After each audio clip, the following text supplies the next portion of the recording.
parents, and most especially to the little Mr. and Miss LNBES candidates, good afternoon.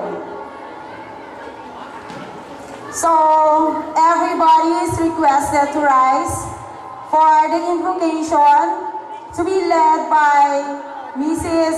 Elena Casanova, our school guidance coordinator, to be followed by the singing of the national anthem to be conducted by Mrs. Charlene M. Casanova.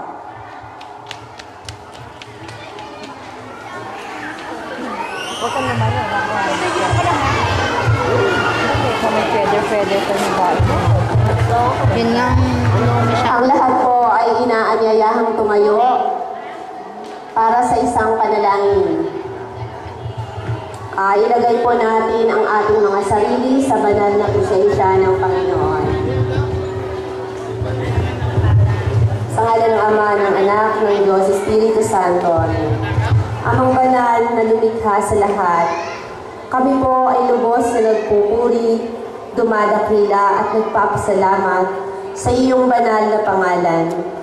Pinupuri ka po namin dahil ikaw ang Diyos na mapagpatawad.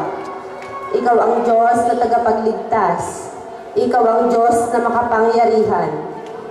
Panginoon, sa dulubong ito ng aming koronasyon, maraming salamat po at ang bawat isa mong nilikha ay naihatid mo ng ligtas sa kapahamakan.